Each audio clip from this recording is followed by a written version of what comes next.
conclude this forum by having each candidate address us for 2 minutes and make a closing statement as to why they should be elected. We'll start with Mr. Brown. Well, thank you for this forum tonight. I think I should be elected because of my experience, accomplishments, and leadership. I have the relationships that I've established locally and downstate.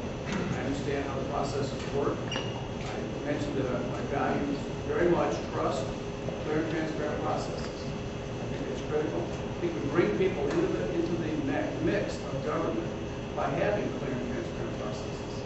So that into itself, I'm conservative when it comes to the whole concept of patient safety ordinance. I think we'll stand up to the courts. Initially, I was a little concerned about that. I am pro-Second Amendment. I'm not only pro-life, but I'm pro-adoption. I have 2 adopted children. So I think I understand the value. I would advance the whole concept of adoption. I think one of the things that really troubles me is we've gone 40 years of age. We've gone 40 years ago. We had 3% whites born out of wedlock and 25% of blacks born out of wedlock. Today, we have almost 80% of blacks born out of wedlock, approximately 30% of whites. That is a statistic that is just crushing our society. Call it pop culture, call it whatever you want to. Brooke uses room, but it's very interesting things about it. The charter school movement, as I said, I've been running on the tip of the spear of the charter school movement. And bring that legislation into the state house. We were the 37th in the nation to get it. What that does, that puts competition in schools. We've gone to a situation now where we have about 30% of the students passing the grade level, even if they do have a 90% graduation rate. So we have some really, really tough situations that we've got to get a handle on. And we do that by getting the people involved with their election, with the people that they elect. Thank you. Clear information. Thank you. Mr. Olinger?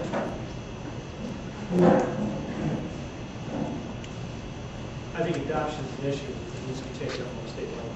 I'll bring that up shortly. 15 states have tax credits for adoptive parents and legal reimbursement for tax credits. I'm a big fan of right to life. We have to eliminate abortion. The flip side of that is getting more people to adopt. It's expensive. And if the state can be more adoptive friendly, we can have a positive effect on adoption, positive effect on limiting abortion, and remove people from the system that we're paying for employment because they have children that are alive and they're away out of the system. When we get down to it, all 4 of us are good, solid conservatives. When we look at those that have experience handling this budget crisis, we're coming to a budget battle. It's been the most epic budget battle probably since the Civil War. It's going to be a battle about cutting services or raising taxes. Simple as that. Democrats want to increase services or sales tax. They want to put your mechanics labor, your doctor's labor with the sales tax. So your medical care that's already expensive is going to get more expensive if we don't fight it. We talked about, somebody asked me, does school board really translate from the experience that the state has? 65% of the budget is education. 53% of the budget is K-12 education. Half the job is education. So yes, it's a direct translation to my experience on the school board.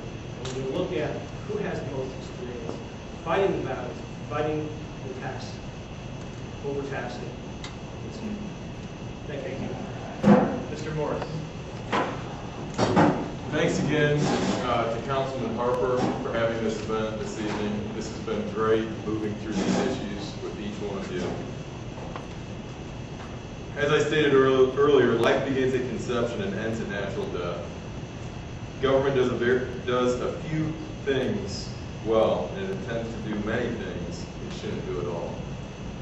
Charter schools are not the final answer, but are a step in the right direction.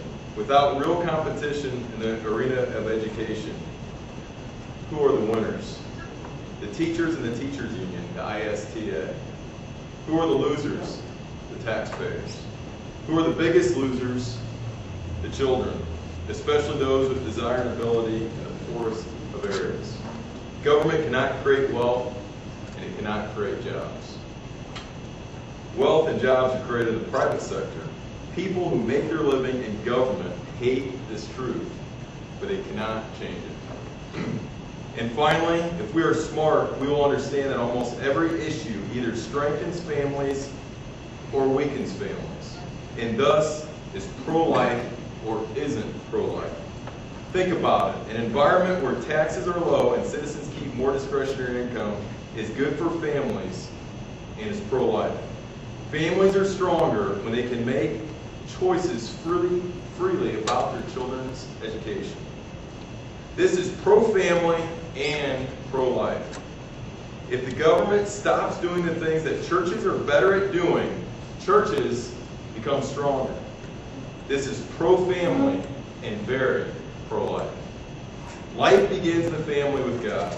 It begins at conception and ends at natural death. A culture that enjoys the fruits of liberty is fully pro-life. And one quote that I know I'm very well for is, please, on Saturday, vote for the candidate who has most inspired you, not the candidate you were told to be most inspired by. Today, thank you.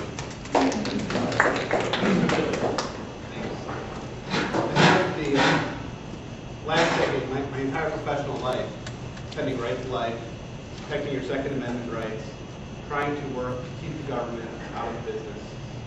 And I really want to take this opportunity to serve in the state legislature to continue to represent those views. Two things I took from my childhood experiences. Hard work is its own reward. And a life spent in service to others is a life well spent.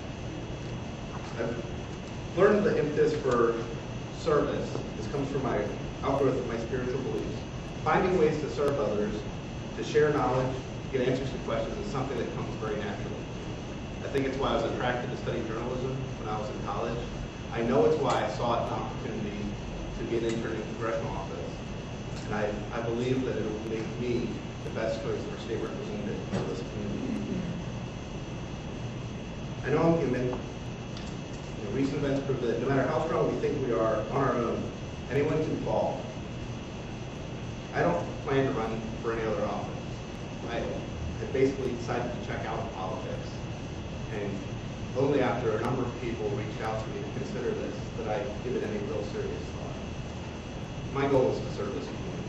I love this community. My wife was the one that really made the decision to look at my resume and said, look, you want to serve, you want to apply your skills to something you believe in. There's no one I know that believes in our community.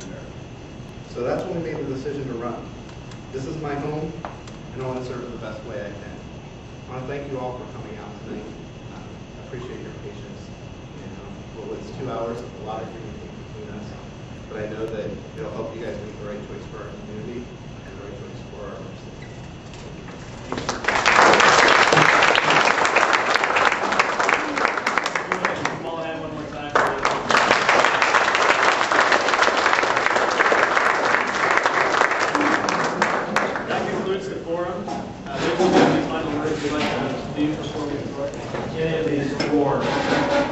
Capable of serving the General Assembly, and that's a judgment I can from the night. They're all going to be, all of them are worthy candidates, and I think you had an exposition of issues here that really demonstrated that. If you want to see the, or you want to recommend that others see the podcast or tape of the forum tonight, Stephen Parker is back there behind the camera. He will be posting at least by 10 o'clock tomorrow, maybe a little sooner, video on the computer of the forum, and you can find that at the www.aroundfortwayne.com or the Around Fort Wayne blog, and I'll also post a link to Stephen's video on Fort Wayne Observed. I want to thank the candidates. I want to thank Dan Woodruff for emceeing tonight. James Mitchell for serving as our timekeeper, and thank the Urics for being agreeable and allowing St. Joe Hall to be used to host this event tonight. Thank you all for coming. There are some cookies and some colder drinks that could have been announced earlier. Did you bake them? No, I did not. And someone asked me if there could be a straw poll taken tonight, and I initially said no, but I do want to take a straw poll. How many folks here are planning to vote for Wendy Davis for judge?